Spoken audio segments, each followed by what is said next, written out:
Consider this. The top 10 in-demand jobs in 2010 did not even exist in 2004. We are currently educating children for jobs that do not exist, using technologies that haven't been invented, in order to solve problems we don't even know are problems yet. Information doubles every 2 years. So this means that for a student who's joined a 4-year course, half of what he learns in his first year is already outdated by the third. So what does this mean for the 21st century learner, educator, and pedagogy? Choice.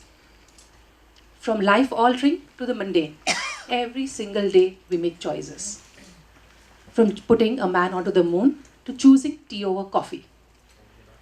And yet, we choose to remove this very word from a child's vocabulary, not for a day, not for a year, but for 15 years of his or her formative lives. And then wonder, why is he not creative, imaginative, empathetic, and proactive? So this was the lens through which, when Riverside was conceived, this became the lens for all our practices. Okay, I'm Deepa Avasya and I'm the school leader at Riverside School. It's based in Ahmedabad. It's a private school. We have around 375 students with around 45 teachers, and we are 12 years old. Our school is basically divided into 3 key stages and structured as 3 key stages.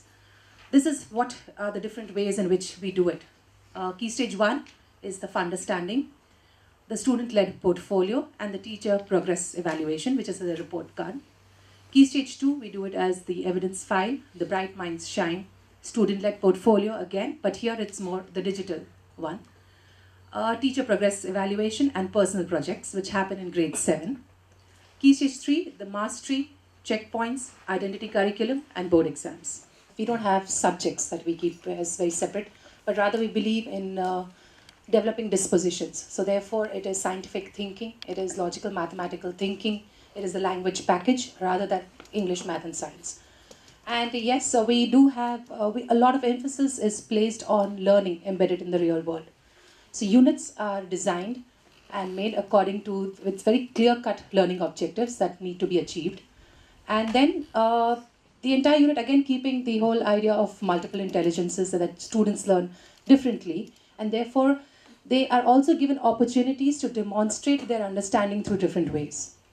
And that, again, is assessed in various manners. In the younger classes, there is something called the PSD, which is the Personal Skill Development form that is filled in by the teachers.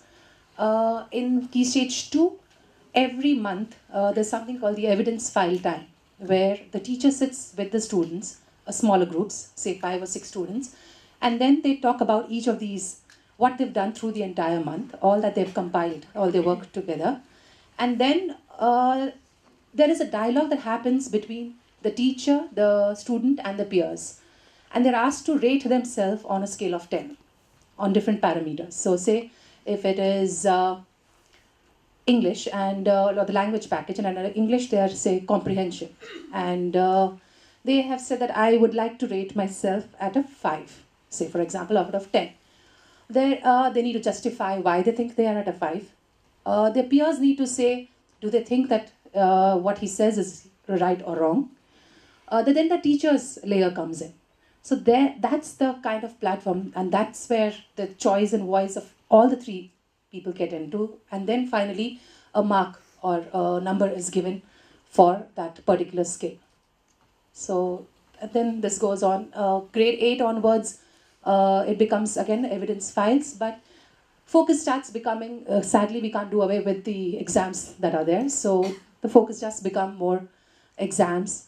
But emphasis is always on strategies. Why did you do this? How do you think you can become better? What strategy will you now use to make this better the next time? So that's how it works. In case of assessment in particular, we believe that it can't be just about the teacher knowing that the student knows, but also about the student knowing that he knows. because finally it's about independent learners. And it's only when the child knows who he is, how he learns best, which are the strategies that work for him, which don't, only then he can become a really independent learner.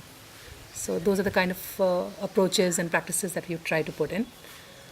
These take the form of student-led conference, where a lot of choice and voice is given to the student to choose their work, and then make it visible through a student-led conference to the parents. For the older kids, it's something called the personal projects, where children choose a question that either they want to know more about, something that bothers them, something they're really good at, and then it becomes a self-driven work. So for a month they work on it, and finally they have to do a presentation in front of a jury. So this again, we believe, is finally the empowerment, where children take up a question, therefore there's ownership because they've chosen it, and then work with it for the month. When you say that learning happens when learners understand that there's relevance in what they're learning. So they choose, say, personal project. They choose a question that is relevant to them. The teacher's not giving them a question. It's something that is bothering them. They want to know more about, so it's relevant to them. Another common sense is that when the ownership of learning is transferred to the child, the learning is that much better. So here the ownership is totally theirs. They decide the goals, they decide, but the time is given, so they can't go on forever. So the time limit is given, of course, but then they decide who their mentor should be, who their expert will be, what will be the various ways in which they will try and find out about this particular idea or problem that they've come up with. And so all the common sense that we talk about is all there. And then finally, it's also the common sense that if I have done what the entire work, I am very confident about presenting it in front of anybody and anywhere. So that you can see it when they are presenting in front of a jury, you can see the hard work that has gone in, and they say, I'm doing it, and I did this, and I did that. And the whole understanding, and again, the common sense of saying, when children believe that they can, they are able to do anything that they want. But for so many years, you just keep telling them that they can't. This is wrong, this is what you didn't do right, and therefore they turn out individuals who believe that they can't. I think a lot has to be done with the teachers, of course, and to get them to understand that they are not just doing a job. It's a very, very big responsibility that they're shaping children, and these children are going to be the future of the country. And then once they understand that, and the kind of commitment that is required then from the teacher to make this happen comes in. And therefore a lot has to be done around. So there is one that, of course, they understand the onus that lies on them. The other is how do they go about doing it. So there has to be very rigorous professional development with the teachers, where teacher observations of their classrooms are done, where they understand how they can integrate different subjects together, because it's all about integration. It's not about independent subjects being taught to children. Right. So a lot has to be done with the teachers, and if they believe that they're here for what they are, there's no stopping anybody. A lot is done on professional development in schools. So if students work 200 days, teachers work almost a month extra. So we are working 30 days more than the students. So a lot of emphasis on, because if this is what we want children to do, that means that quality of adult learning has to be very high. Because only then would this kind of transaction happen. Resistance, because a lot of the times, much of the time, teachers are resistant to learning themselves. Well, not really, because one is when this whole system of osmosis, right? When you're coming into a space and you see the children do wonders with their own learning, you can just understand that yes, there must be some truth in what they are saying, and therefore not so much resistance, but it takes time for them to unlearn what they've come with, and therefore this is a continuous process. So when a new teacher comes in, we have the mentee, so she becomes a mentee with a mentor, and that mentor looks and takes her through the entire year. So constant feedback is given. She's looked at, told what she could do. She could do well, she didn't do well.